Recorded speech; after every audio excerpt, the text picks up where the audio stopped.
Frères, ouvrez vos Bibles dans le livre de la Genèse.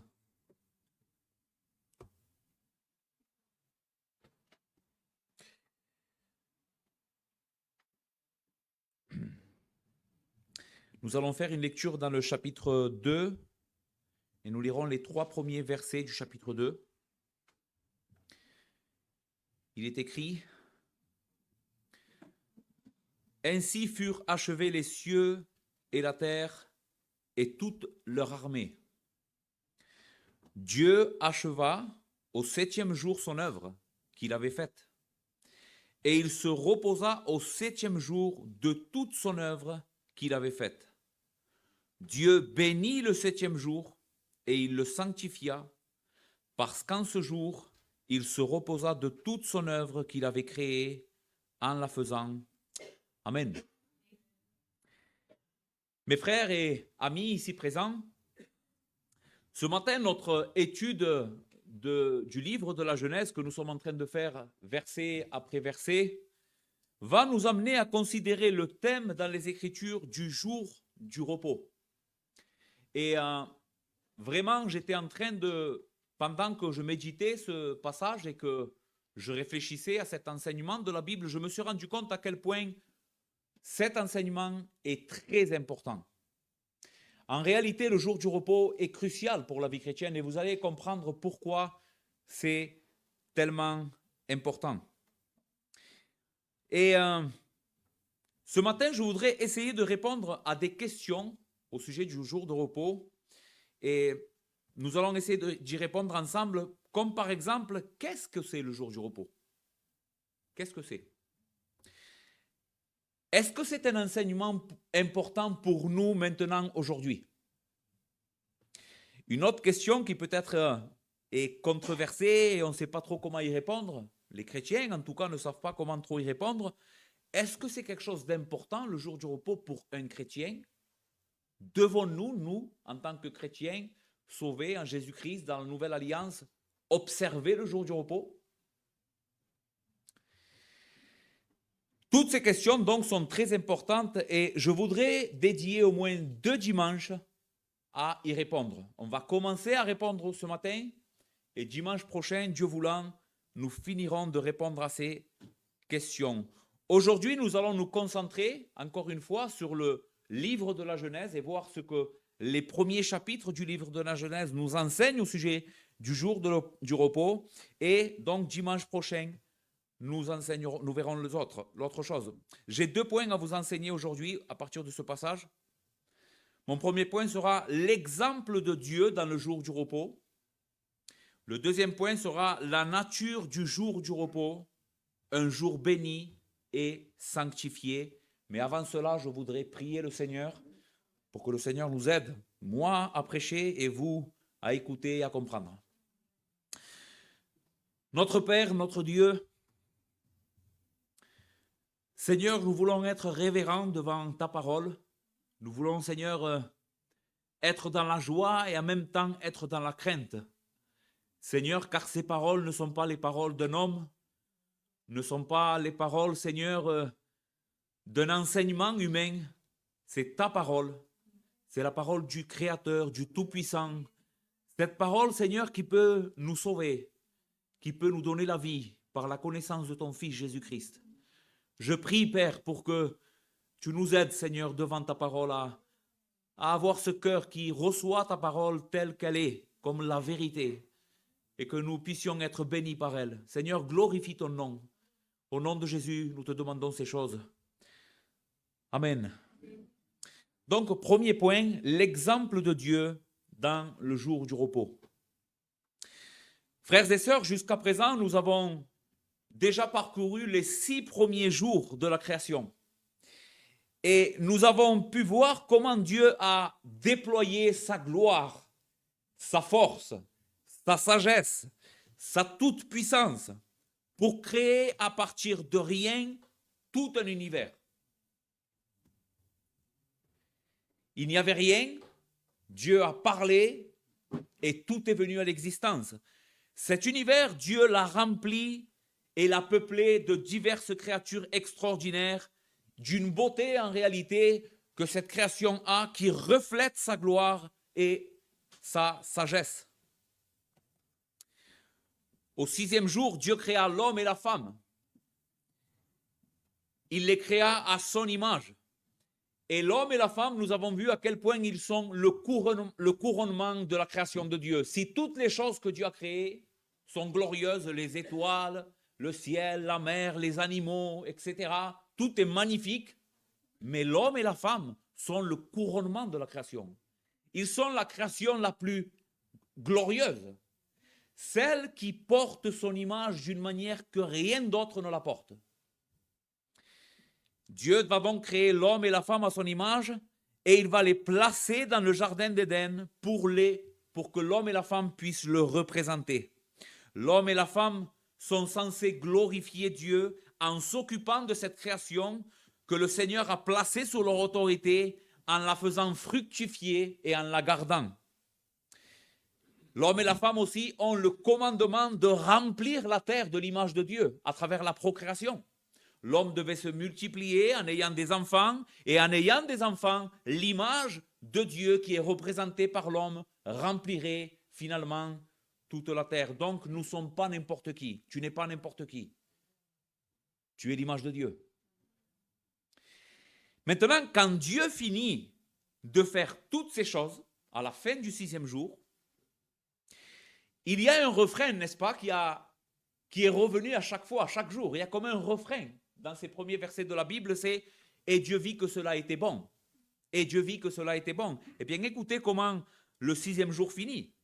Dieu les bénit, à l'homme et à la femme, et leur dit « Soyez féconds, multipliez, remplissez la terre et assujettissez-la, et dominez sur les poissons de la mer, sur les oiseaux du ciel, et sur tout animal qui se meut sur la terre. » Dieu vit que ce qu'il avait fait, et voici cela était très bon. Ainsi il y eut un soir et il y eut un matin, ce fut le 6e jour. Frères et sœurs, à la conclusion du 6e jour, le 6e jour conclut avec une création achevée. Et la bénédiction de Dieu atteint son comble. Si le premier jour était béni et était glorieux, le 2e jour aussi, le 3e jour aussi, le 6e jour est caractérisé non pas simplement comme bon, mais comme très bon. Ceci était très bon.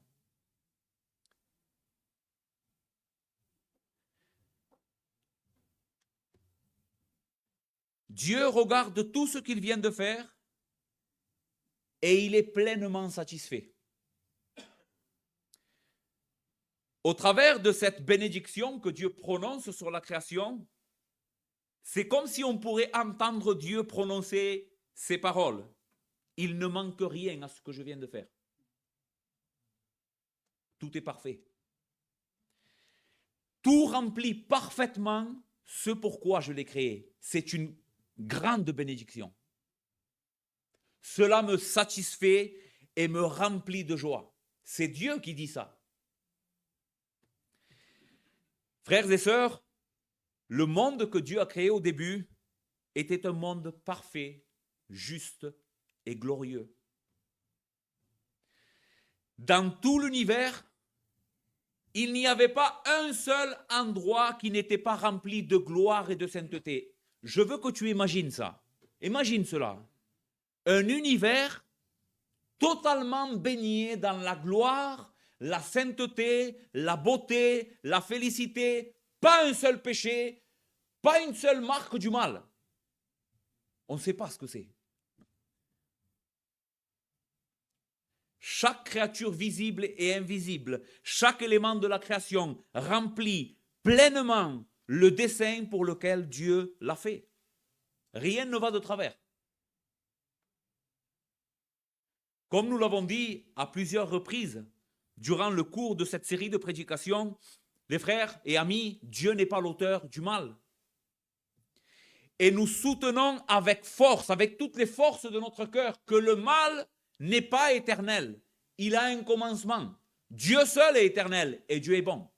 Dieu est lumière. Il n'y a point de ténèbres en lui. Il n'est pas l'auteur du mal. Le mal a eu donc un commencement dans cet univers et ce commencement a eu lieu avec la rébellion de Lucifer, qui est lui aussi une créature que Dieu a fait au début.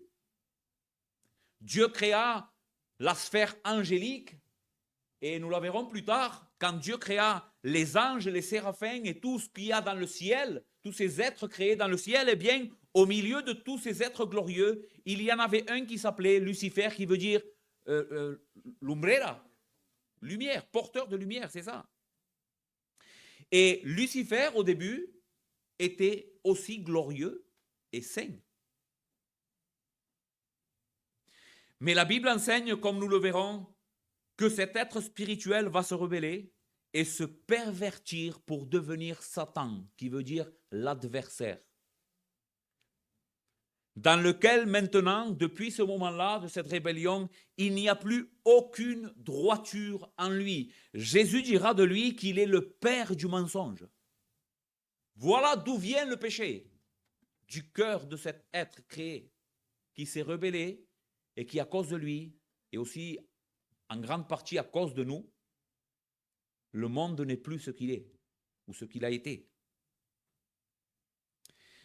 Donc, il est important que nous comprenions cette vérité au sujet de la perfection de la création à la fin du 6e jour. Pourquoi? Parce que cela nous aide à comprendre la nature du jour du repos. Le monde est parfait, et parce qu'il est parfait et que Dieu finit cette création et qu'il en est satisfait, le jour du repos est un jour de satisfaction. C'est très important que vous compreniez cela. Qu'est-ce que c'est le jour du repos? Eh bien, c'est un jour où Dieu a été pleinement satisfait et une des manières comment il va le manifester, qu'il est satisfait, c'est qu'il va se reposer. Le texte que nous avons lu, chapitre 2, versets 1 à 3, ainsi, écoutez, le refrain ou l'enseignement de la Bible, ainsi furent achevés les cieux et la terre et toute leur armée. Ici, toute leur armée, c'est toutes les créatures que Dieu a créées. Dieu acheva au 7e jour son œuvre qu'il avait faite et il se reposa au 7e jour de toute son œuvre qu'il avait faite. Vous voyez l'accent, comment il est mis sur la finalité de la chose? Comment 3 fois Moïse répète en deux versets qu'il s'est reposé parce que cela a été terminé, parce qu'il en était satisfait, parce que cela était complet. Et Dieu, pour manifester son cœur joyeux, manifester à quel point il est satisfait de ce qu'il vient de faire, eh bien, qu'est-ce qu'il fait? Il sépare un temps, un jour tout entier, pour pouvoir profiter et se reposer dans ce que ses mains viennent de créer.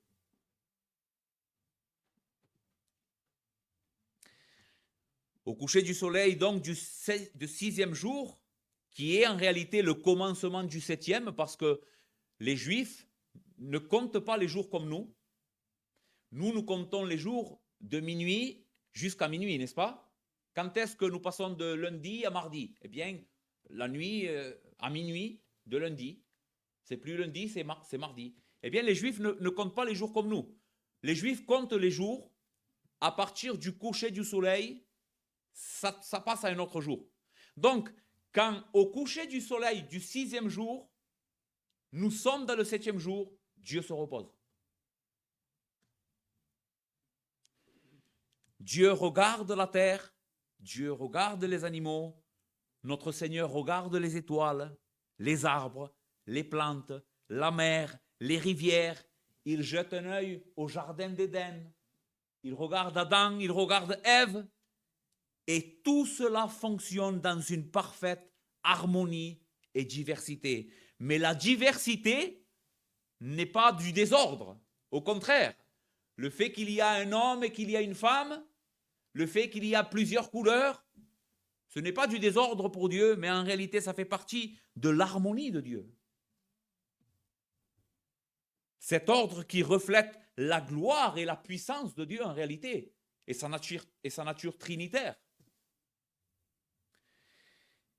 Et notre Dieu en éprouve une telle joie qu'il décide donc de prendre un temps pour se reposer et se réjouir des œuvres de ses mains. Ainsi, frères et sœurs et amis, la première chose qui est très importante que nous puissions comprendre au sujet de la nature du jour du repos, c'est que c'est un jour de joie et de plaisir, n'est-ce pas? Si nous avons en Dieu le premier exemple du jour du repos, quand est-ce que le jour du repos a été inauguré et institué? Quand est-ce? Quand Dieu a fini la création, n'est-ce pas? Mais comment est-ce que la Bible décrit ce jour? Pas comme un jour de servitude et de religion pesante, et nous allons voir plus loin que ça c'est une erreur de le comprendre comme ça, mais comme un jour de joie, comme un jour de plaisir. En réalité, c'est une fête.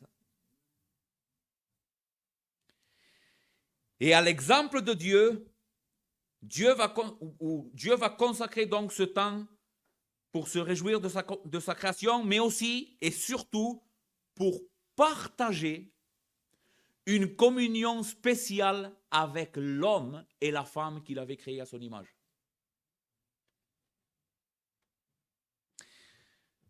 Je crois de tout mon cœur que nous devons faire de grands efforts, nous en tant qu'Église, pour essayer de concevoir l'adoration que nous sommes en train de rendre à Dieu ce matin.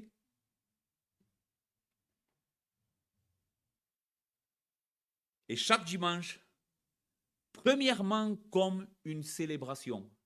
C'est ce que je veux aujourd'hui vraiment essayer de vous communiquer. Pourquoi c'est important de se lever le dimanche, de se préparer, de venir à l'heure, d'à moins d'avoir vraiment un bon motif, ne pas manquer le dimanche. Bien sûr, si tu es malade avec la grippe et un peu de fièvre, ne viens pas. Mais pour une simple douleur de tête, tu manques le culte. Si nous comprenons qu'est-ce que c'est le dimanche, les frères, ça va être beaucoup plus facile de venir. Si on voit le dimanche comme un joug pesant qui est quelque chose de religieux, oh, je dois y aller, bien sûr que c'est dur. Mais si tu vois derrière, si tu vois dans l'enseignement, qu'est-ce qu'il y a derrière ce jour que Dieu a consacré pour que tu viennes l'adorer? Il y a une fête, il y a de la joie, il y a de la gloire. Comment nous allons venir le dimanche? Remplis d'énergie.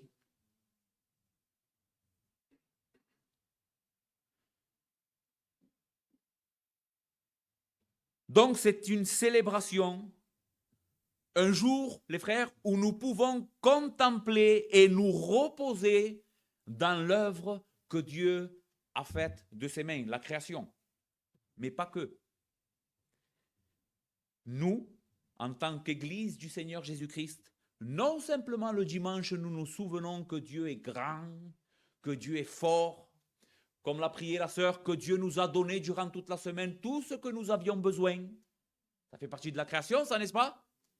Mais nous nous souvenons surtout aussi que l'œuvre de la rédemption nous a sauvés de nos péchés. Et que cette œuvre, de la même manière que la création est terminée, le 7e jour nous dit qu'elle est terminée et que désormais elle est à nous. Christ a vaincu. Christ s'est reposé. Le salut de nos âmes pour nous, dans ce jour est fait pour nous délecter et nous réjouir de ce que Dieu a fait. C'est pour cela que notre Seigneur Jésus-Christ, lui qui avait une très bonne conception de ce que c'est le jour du repos, va s'opposer durant sa vie terrestre à la manière comment les Juifs religieux voulaient enseigner le jour du repos et forcer les personnes à le faire. Jamais Jésus n'a été d'accord avec la manière comment les Juifs de son époque étaient en train de pratiquer le jour du repos et enseigner aux autres à le faire, parce qu'ils savaient qu'ils étaient dans l'erreur. Écoutez ce que le Seigneur dira dans Marc, chapitre 2, verset 23, il arriva un jour de sabbat, donc sabbat ici, c'est de là que nous vient la parole samedi, mais c'est le jour du repos pour les Juifs, et c'est ce jour-là qui a été mis à part à la création. Il arriva un jour de sabbat que Jésus traversa des champs de blé, ses disciples, chemin faisant, se mirent à arracher des épis. Maintenant, les pharisiens lui dirent, les pharisiens étaient la secte religieuse la plus stricte à l'époque de Jésus. C'était les gendarmes de la religion, on va dire. Vont dire à Jésus, parce que ses disciples étaient en train d'arracher des épis, les frotter et les manger. Pourquoi font-ils ce qui n'est pas permis durant le sabbat? Voici la conception que les Juifs avaient du sabbat, quelque chose ou des choses qu'on ne peut pas faire. Jésus leur répondit, n'avez-vous jamais lu ce que fit David lorsqu'il fut dans la nécessité et qu'il eut faim? Lui et ceux qui étaient avec lui, comment il entra dans la maison de Dieu du temps du souverain sacrificateur Abiatar et mangea des pains de proposition qu'il n'est permis qu'aux sacrificateurs de manger, et en donnant même à ceux qui étaient avec lui. Puis il leur dit, le sabbat, le jour du repos, a été fait pour l'homme, et non l'homme pour le sabbat, de sorte que le Fils de l'homme est maître même du sabbat. Vous voyez la conception de Christ du jour du sabbat? Le sabbat, vous êtes en train de vous tromper. Le sabbat, c'est une bénédiction pour servir l'homme. Vous êtes en train de voir le sabbat comme l'homme est le serviteur du sabbat. Vous avez inversé la chose. C'est un jour pour vous bénir. C'est un jour pour vous bénir, pour vous rendre joyeux, pour vous faire participer de la joie de Dieu. Et vous voyez ça comme un jour où simplement on doit dire ne fais pas ça, ne fais pas ça, ne touche pas ça, ne va pas là-bas. Ainsi cela, serait l'enseignement principal que nous apprenons du jour du repos et de sa nature. À partir du livre de la Genèse et de l'exemple de Dieu, c'est un jour de joie, un jour que Dieu a mis à part pour que nous puissions nous reposer et nous délecter de sa présence, mais aussi de ses œuvres. Maintenant, d'autres choses sont importantes. Ceci serait l'enseignement principal, d'accord? C'est un jour de repos, donc c'est un jour de repos parce que Dieu l'a sanctifié pour que nous puissions nous réjouir. Mais il y a d'autres enseignements qui se connectent au jour du repos et que je voudrais aussi vous donner aujourd'hui. Le fait que Dieu se repose de son œuvre de création le 7e jour nous enseigne aussi, frères bien-aimés, que son œuvre de création est parfaitement achevée. Le Seigneur enseignera cette vérité à son peuple en affirmant qu'ils devaient achever leur temps de travail durant les 6 premiers jours de la création, mais que le 7e, aucun travail n'était toléré. Écoutez ce que Dieu, en reprenant l'enseignement du jour du repos pour lui donner à Israël, lorsque Israël sortit d'Égypte et que Dieu leur donna la loi, dans Exode 20, versets 8 à 11, écoutez ce que le Seigneur dira. Souviens-toi du jour du repos pour le sanctifier. Tu travailleras 6 jours et tu feras tout ton ouvrage, mais le 7e jour est un jour de repos de l'Éternel ton Dieu. Tu ne feras aucun ouvrage, aucun travail, ni toi, ni ton fils, ni ta fille, ni ton serviteur, ni ta servante, ni ton bétail, ni l'étranger qui est dans tes portes. Pourquoi? Pourquoi le Seigneur ordonne à son peuple de ne pas travailler ce jour-là, même pas son animal devait travailler? Pourquoi? Écoutez le pourquoi. Car en 6 jours, l'Éternel a fait les cieux, la terre, la mer et tout ce qu'elles contiennent, et il s'est reposé le 7e jour. C'est pourquoi l'Éternel a béni le jour du repos et l'a sanctifié. Vous voyez que le Seigneur dit à son peuple, voici pourquoi il ne faut pas que tu travailles le jour du repos. Parce que moi, mon travail, je l'ai achevé en 6 jours. Le 7e jour, je l'ai réservé pour me reposer. Toi, il faut que tu fasses pareil.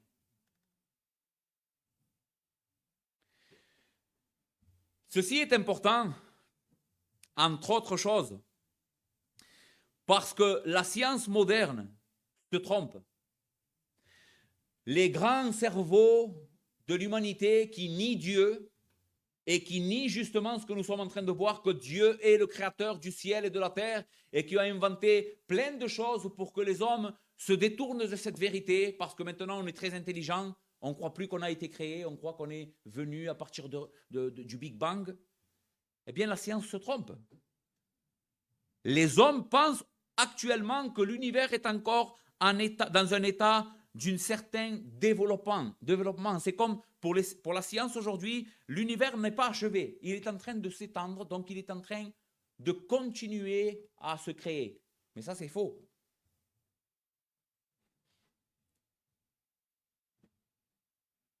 Nous ne croyons pas cela. En nous basant sur l'enseignement de la Genèse, nous voyons que la Bible enseigne que l'univers a été créé en 6 jours de 24 heures. Ça paraît fou, les frères. Ça paraît extraordinaire, mais notre Dieu est un Dieu de miracles. Il fait des choses qui parfois on ne les comprend pas. Explique-moi comment Jésus, avec quelques pains et 2 poissons, a nourri plus de 5000 personnes. Explique-moi-le. Oui, mais parce que les pains étaient là, il y avait de la farine au fond du sac. Non, il n'y a pas d'explication. Parce que notre Dieu, des fois, fait des choses qui nous laissent comme ça. Comment il a fait? On ne sait pas. C'est un miracle. Dieu fait ça. Et dans la création, Dieu a fait un miracle.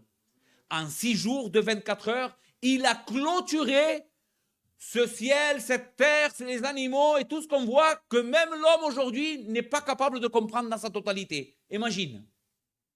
Ça, c'est Dieu.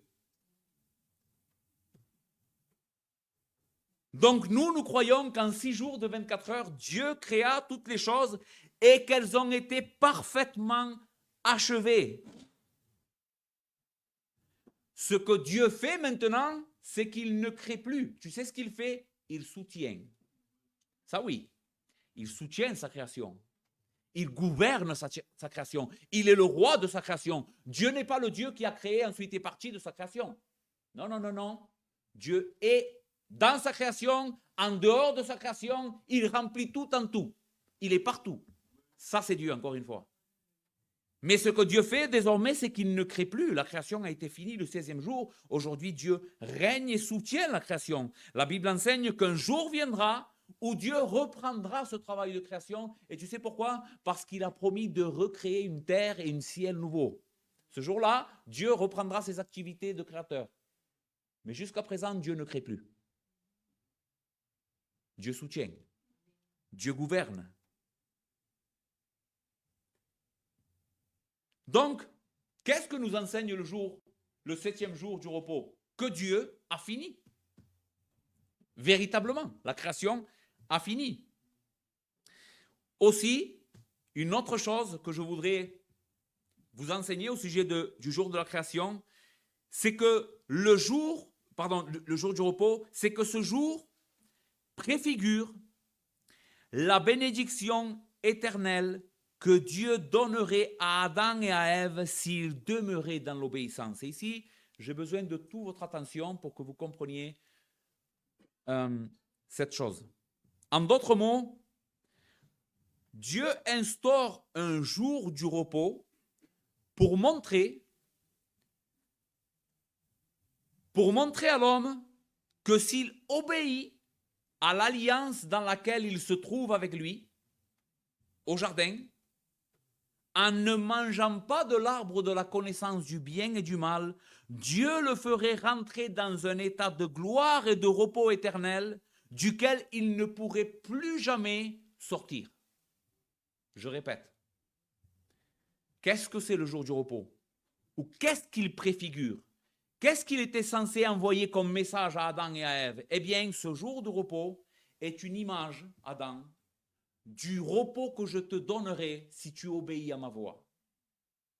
Ne mange pas de l'arbre de la connaissance du bien et du mal.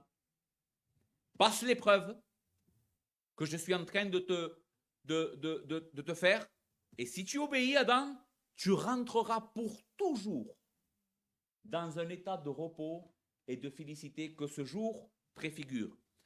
Comment nous le savons? Et en réalité, vous comprenez que cela parle du salut que nous avons en Jésus-Christ, n'est-ce pas? Vous avez compris. Quel est ce repos? C'est le salut. Ok. Écoutez comment l'auteur des Hébreux, de l'Épître aux Hébreux, dans le chapitre 3, au verset 7 à 11, écoutez ce qu'il dit. Il parle ici du peuple d'Israël, et il dit, c'est pourquoi, selon ce que dit le Saint-Esprit, aujourd'hui, si vous entendez sa voix, n'endurcissez pas vos cœurs comme lors de la révolte, au jour de la tentation dans le désert, où vos pères me tentèrent pour m'éprouver et ils virent mes œuvres pendant 40 ans. Le peuple d'Israël sortit d'Égypte, oui, et à cause de leur désobéissance et de leur incrédulité à ce que Dieu leur disait, eh bien Dieu va se fâcher avec eux, il va leur dire, vous ne voulez pas m'obéir, eh bien maintenant je vais vous faire périr dans le désert. Cette génération qui sortit d'Égypte ne rentra pas dans la terre promise, mais Dieu les fit périr tous dans le désert, et une fois que toute cette génération qui était sortie d'Égypte sont morts, la génération après sont rentrés dans la terre promise. Et le texte nous dit pourquoi? Parce qu'ils ont été rebelles. Ils n'ont pas cru. Écoutez le verset 10. Aussi, je fus irrité contre cette génération et je dis, ils ont toujours un cœur qui s'égare, ils n'ont pas connu mes voies. Je jurai donc dans ma colère pour cette génération, ils ne rentreront pas dans mon repos. Pourquoi? Quelle est la connexion ici entre le jardin, le repos, et ils ne rentreront pas dans mon repos? Quel est ce repos? Eh bien, c'était la terre promise. Mais la terre promise aussi préfigure le salut. Ok, écoutez ce que dit l'auteur un peu plus bas. À nous, craignons donc, tandis que la promesse d'entrer dans ce repos subsiste encore, qu'aucun de vous ne paraisse être venu trop tard, car cette bonne nouvelle nous a été annoncée aussi bien qu'à eux, mais la parole qui leur fut annoncée ne leur servit de rien, parce qu'elle ne trouva pas de la foi chez ceux qui l'entendirent. Pour nous, c'est une église chrétienne qu'il parle, pour nous qui avons cru, nous entrons dans le repos, selon qu'il est dit, je jurai dans ma colère, ils n'entreront pas dans mon repos. Il dit cela, quoique ses œuvres aient été achevées depuis la création du monde, car il a parlé ainsi du 7e jour, et Dieu se reposa de toutes ses œuvres le 7e jour. Mes frères, laissez-moi résumer ce que nous avons vu jusqu'ici au sujet du jour du repos. Et quel enseignement la Bible nous donne au sujet de ce jour? Eh bien, la première chose, c'est que le jour du repos, donc, est un jour de joie, qui, à l'exemple de Dieu, s'est réjoui de sa création et a sanctifié un jour, a mis à part un jour pour que nous puissions partager cette joie avec lui. La deuxième chose, c'est que le jour du repos témoigne d'un travail fini. Plus rien à faire dans la création, désormais Dieu a carrément achevé l'œuvre de la création. La troisième chose, c'est que le 7e jour de la création est un jour de repos qui annonce et préfigure le repos éternel que Dieu nous a donné en Christ. Je sais que cela paraît peut-être un peu compliqué, mais c'est important que vous le sachiez parce que je veux vous enseigner ces choses. Voyons plus brièvement notre deuxième point. La nature du jour du repos, un jour béni et sanctifié par Dieu. Lisez avec moi au chapitre 2 de la Genèse, verset 3. Dieu bénit le 7e jour et il le sanctifia parce qu'en ce jour, il se reposa de toute son œuvre qu'il avait créée en la faisant. Les frères, la deuxième grande chose que je voudrais vous enseigner ce matin au sujet du jour de repos, c'est à quel point ce temps spécial de la semaine, Dieu l'a béni pour l'homme. Et vous allez comprendre pourquoi je dis que Dieu l'a béni pour l'homme. Parce que quand je dis que Dieu l'a béni pour l'homme, et Dieu a sanctifié un temps pour l'homme, quand nous réfléchissons, pourquoi un temps de repos et Dieu se repose? Est-ce que Dieu a besoin de repos? Est-ce que Dieu se fatigue? Sentez. Il ne se fatigue pas. S'il sanctifie donc un temps en le mettant à part et ordonne à l'homme de se reposer en prenant exemple sur lui, ce n'est pas parce que Dieu se fatigue ou qu'il s'est trop épuisé en faisant l'œuvre de la création les 6 premiers jours, mais c'est parce qu'il veut bénir l'homme. Et je veux que tu comprennes ça. Dieu met un temps à part, il se repose pour donner exemple à l'homme, mais en réalité, le but que Dieu poursuit ici, c'est notre bien. C'est pour ça que Jésus dit, le sabbat a été créé pour l'homme. Le sabbat, le jour du repos, a été créé pour l'homme. C'est un serviteur de l'homme. Écoutez comment la Bible parle au sujet de Dieu et de la force qu'il possède. Psaume 121. Je lève mes yeux vers les montagnes, d'où me viendra le secours. Le secours me vient de l'Éternel, qui a fait les cieux et la terre. Écoutez, il ne permettra point que ton pied chancelle. Celui qui te garde ne sommeille point. Voici, il ne sommeille ni ne dort celui qui garde Israël. Celui qui a fait les cieux et la terre, il te gardera. Mais pourquoi le psalmiste est tellement confiant dans cette garde que Dieu est en train de faire sur sa vie? Parce qu'il sait qu'il ne dort ni ne sommeille. Il ne se fatigue pas. Ésaïe 40, versets 28 à 31. Ne le sais-tu pas, Dieu dira à son peuple, ne le sais-tu pas, ne l'as-tu pas appris? C'est le Dieu d'éternité, l'Éternel, qui a créé les extrémités de la terre. Il ne se fatigue point, il ne se lasse point, on ne peut sonder son intelligence.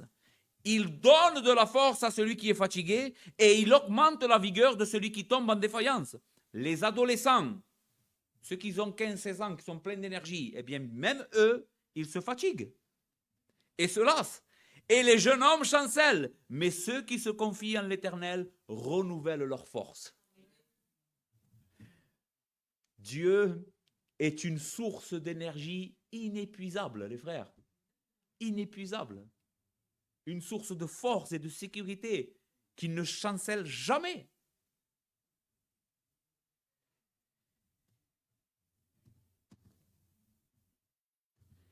Donc, si Dieu ne se fatigue pas, pourquoi alors donner l'exemple à l'homme en se reposant?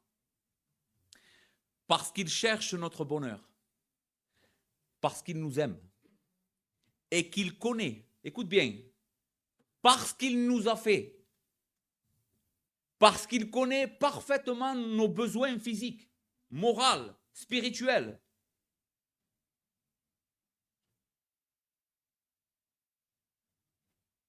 Que la meilleure manière de vivre pour un homme ou pour une femme, c'est de travailler 6 jours et de se reposer un jour.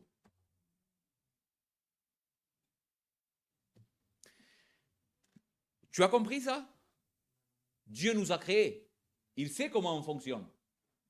Eh bien, le Dieu qui nous a créés, qui sait comment on fonctionne, il sait que la meilleure manière pour toi, comment tu vas être heureux, comment tu vas avoir de l'énergie pour continuer la semaine d'après à continuer à travailler, c'est de travailler 6 jours et de t'arrêter un jour.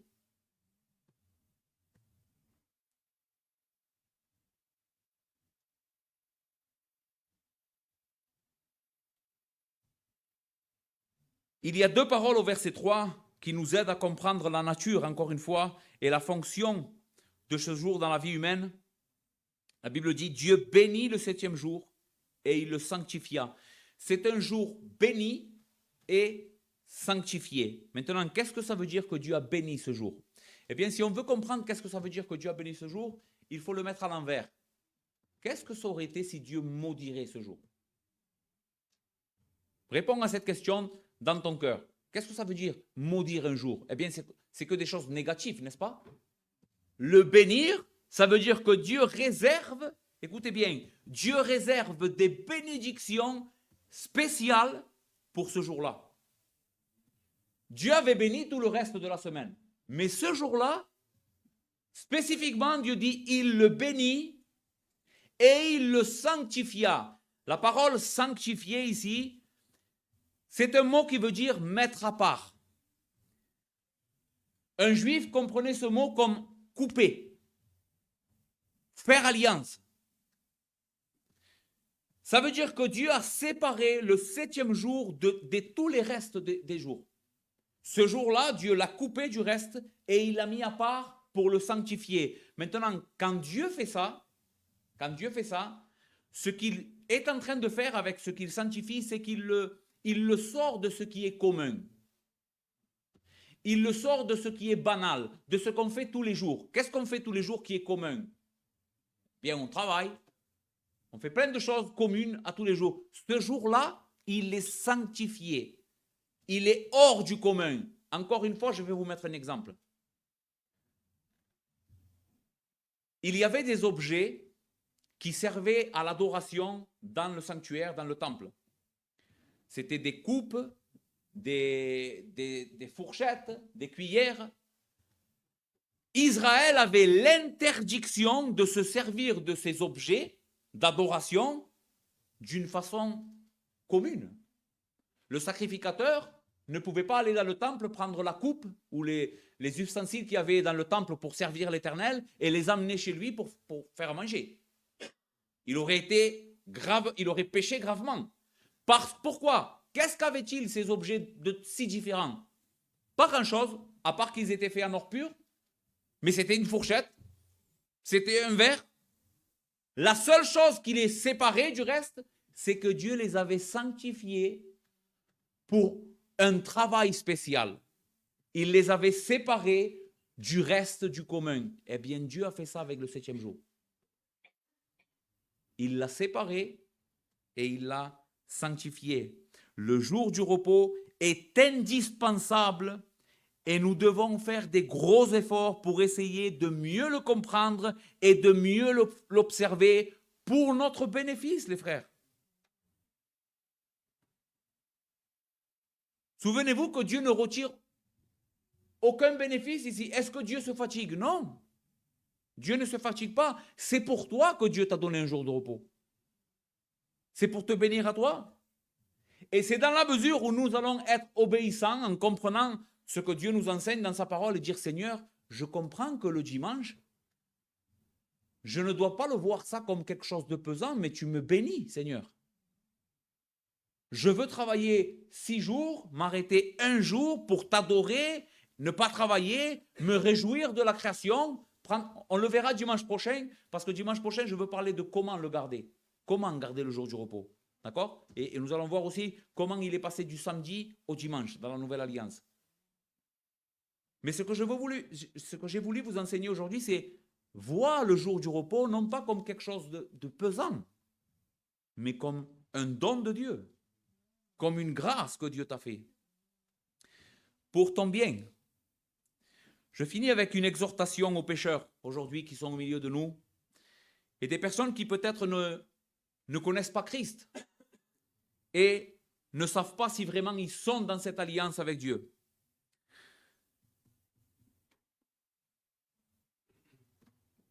Ces personnes, ou toi qui n'es pas en Christ, tu es perdu. Tu manques de joie, de paix, de repos, et tu ne sais pas où chercher ces choses. Christ est le véritable repos. Christ est la réalité que le jour du repos veut nous faire comprendre. C'est lui le repos. Le repos véritable, il ne faut pas que tu le cherches uniquement dans les biens matériels, en étant chez toi reposé. C'est même pas ça le repos véritable. Le repos véritable, c'est le repos de l'âme. qui peut seulement être acquis quand une personne se tourne de son péché, vient à Christ et se repose en lui. Pourquoi c'est important? Parce que Dieu ne te sauvera jamais à cause de ton travail. Dieu ne t'a pas demandé de travailler pour être sauvé. Comprends ça, ça c'est la religion du monde. La fausse religion, à part le christianisme qui est la vérité, christianisme biblique, la fausse religion dira aux hommes tout le temps, travaillez si vous voulez être sauvés. Il faut que tu fasses, il faut que tu fasses, il faut que tu fasses. Et les hommes sont épuisés parce qu'on n'en fera jamais assez. Christ ne te dit pas fais, Christ te dit viens. J'ai fait pour toi. J'ai tout fait pour toi. Ton péché a été mis sur mes épaules et je suis monté jusqu'à Golgotha à ta place. On m'a cloué sur le bois alors que c'était toi qui méritais cette sentence, mais je l'ai pris. Et non simplement je suis mort pour toi, mais je suis ressuscité d'entre les morts pour te donner une glorieuse espérance. La vie éternelle, une vie qui maintenant n'a plus rien à voir avec le péché. Une vie glorifiée, remplie de force, de lumière, de sainteté, une vie que nous sommes en train d'attendre, les frères. Jésus revient. Donc, qu'est-ce que tu dois faire pour toi qui es fatigué? Aujourd'hui, tu as trouvé le repos. Viens à Christ. Viens à lui, dans la repentance et la foi. Dis, Seigneur, enfin je trouve ce qui va calmer l'anxiété de mon âme. Sauve-moi. Je mets toute ma confiance dans ton œuvre à la croix. Celui qui croira, les frères et amis, sera sauvé et recevra la vie éternelle. Que le Seigneur vous bénisse.